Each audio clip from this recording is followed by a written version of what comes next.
Well, Jacob, thank you so much for taking the time to come on to the podcast today. Sure, my pleasure. I've been wanting to be on it anyway, so it worked out. Well, good. Well, I am glad you're on it because you're just such a wonderful volunteer in the community, and I could be interviewing you about many of the volunteer activities that you're involved in. Yeah, But today we're going to focus on the American Cancer Society's Relay for Life. But before we get to that, for our listeners that might not know you, tell us a little bit about yourself. sure. So I'm Jacob Burton. I was born and raised in Auburndale, graduated Auburndale High School, went to Florida Southern College, just a pretty much a local boy. I started working in downtown Winter Haven in 2006 and have been with this same firm here. I'm a CPA and I work for Wiggins Smith Burby Reineke here in downtown Winter Haven.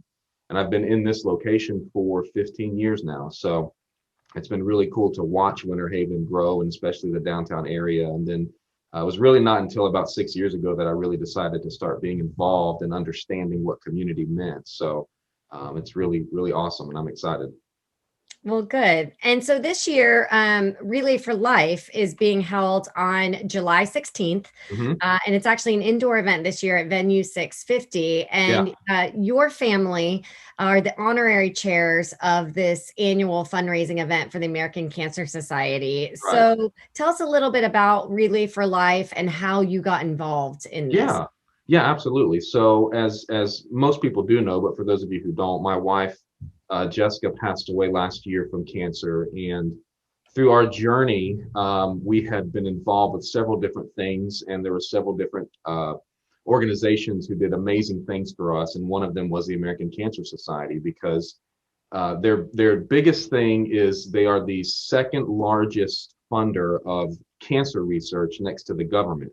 So they are huge when it comes to that. And then the one of the things that connected us to it is they run what's called the Hope Lodge out at Moffett, and Jessica stayed there for it was 7 weeks, I think, of radiation that she did. She stayed there, and it was even more so than family support and community support. That Hope Lodge was what got her through that really rough time because it's just so incredible. And so we latched on to it, and as she was in her healthy stages, we wanted to give back to something that had given to us so much. So we joined the American Cancer Society's Polk County Board and got involved in Relay, which is the biggest event that they do. And Relay is something that happens all over the country. A lot of different communities have Relay for Life. I remember when I was in college, I was the chair of our sororities team, right? Nice. So, but in college, those young people that we were back then, think back to those days, right? It was Right. a 24-hour, they had it out on the football field. Yeah, Everybody had tents and events, and you walked all night. I mean, that's really exactly. what you did. And it was a competition for who couldn't sleep, who could get through Yep. the thing. So Relay for Life is a little bit different from community to community. Yeah. How is the Polk County Relay for Life event going to be this year? Yeah. So the biggest change is we actually the last one was supposed to be, which is this one, was supposed to be last April, but COVID shut it down. And it was in Polk County, it was Winter Haven had a relay. I think Lakeland had one and Haines City had one. But as COVID developed over the year, we decided to just make it one big Polk County event. Mhm. So it's going to be huge. It'll be the biggest one that's happened in the area in a long time. But it is not the 24-hour walk all night one. It's really just like you had said before, it's from 6 to 9. So it's a different in that manner.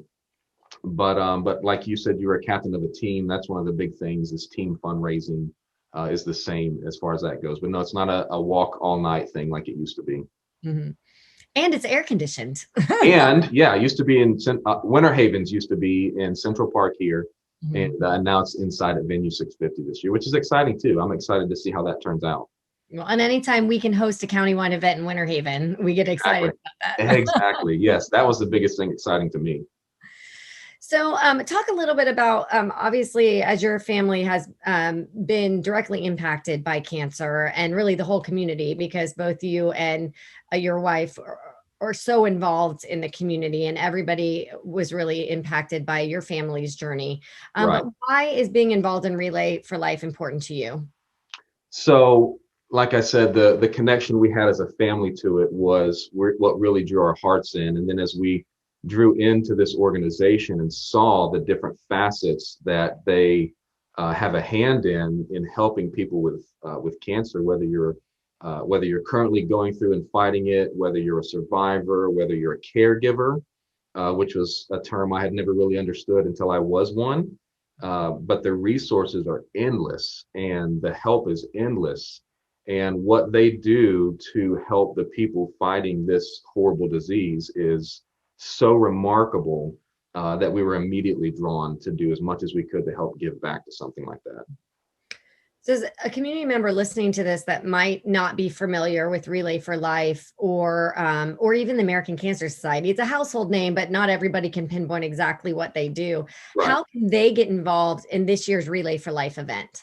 So the best thing to do is everyone can Google. So if you Google American Cancer Society and Polk County Relay, it'll take you to a website it's a great website. I was just reviewing it again today, but a lot of the things to do on the day of, and even building up to it, the first thing to do is if you want to put a team together, it's a fundraising team.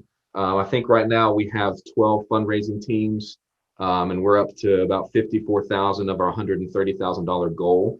But really putting a team together means that the theme this year is Passport to a Cure.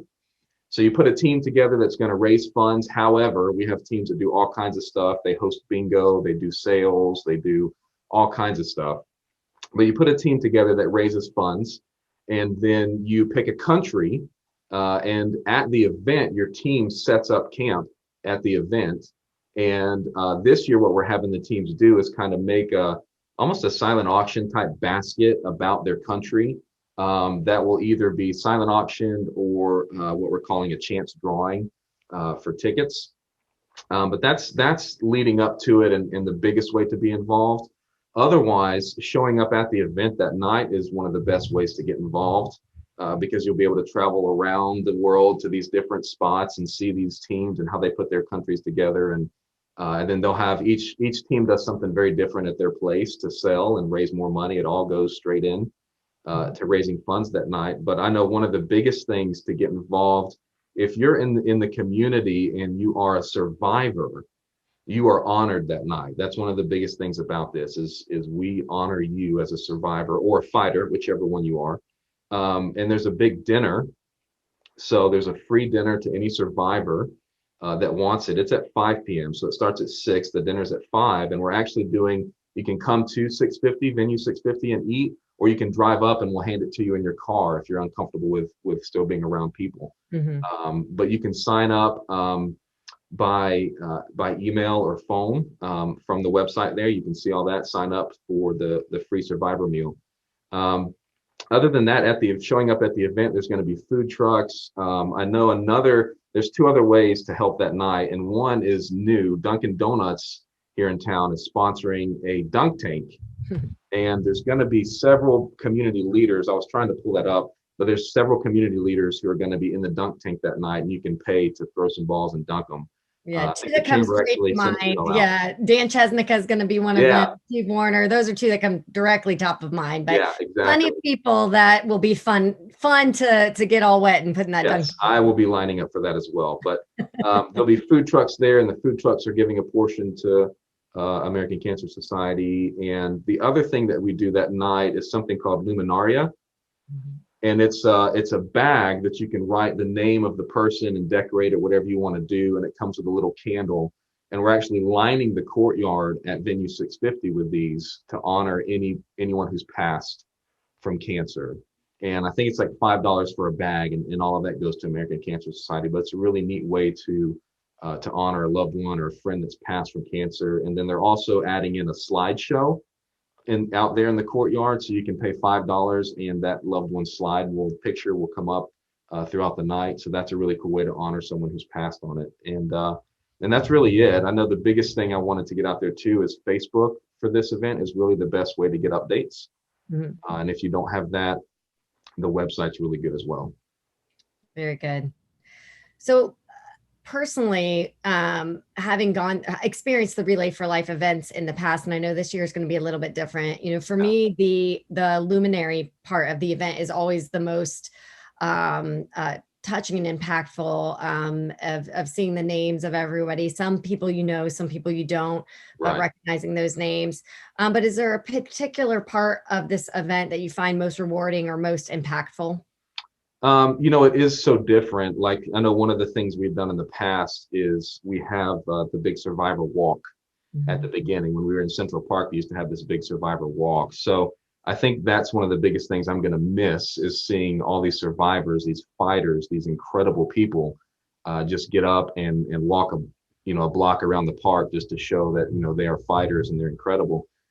So I think really, I think the most rewarding thing to me is seeing the community turn out for something like this and to support it.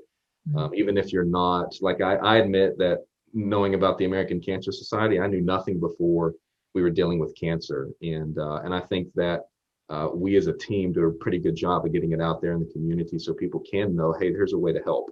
Mhm. Because in some way or another, we're all affected by cancer. We all know somebody that's dealt with it in some manner. And so to be able to give back to an organization like this that does so much good for people dealing with cancer is so rewarding. Well, Jacob, we as a community in Winter Haven and certainly all Polk County appreciate your family, stepping up. This has not been an easy year, for you guys. But your family has handled this with such grace and power and vulnerability and sharing Yeah, that too, which I think is part of building this community of people around the Relay for Life is right. meeting people that have had common or shared experiences. Exactly. And and you especially have always been very honest with the ups, the downs, Yeah. the recovery, how your girls are doing, everything along those lines. And we are so honored and proud to see Well, thank you. you and your family, to be the honorary chairs of this event this year. And Yeah. again, thank you so much for spearheading this message. And I Yeah. know the community, all of Polk County, will rally to make this one of your most successful events Yeah, ever. I appreciate that. And again, words can never be enough for me to thank the community for all that they've done for us. Even before she passed, what the community did for us. And then afterwards, I feel like even more so than when she was alive, the community has surrounded us with so much support and love that it's been so uplifting. And we're so appreciative, which helps me want to be honest with people so that they know, hey, it's not all hunky dory, but most of it is hunky dory. We do pretty good. Yeah. Well, you guys are incredibly loved, Thank you. and always will be. So, again, Jacob, thank you so much for taking the time today Absolutely. to be a part of our podcast. Yeah. Thank you so much, Katie.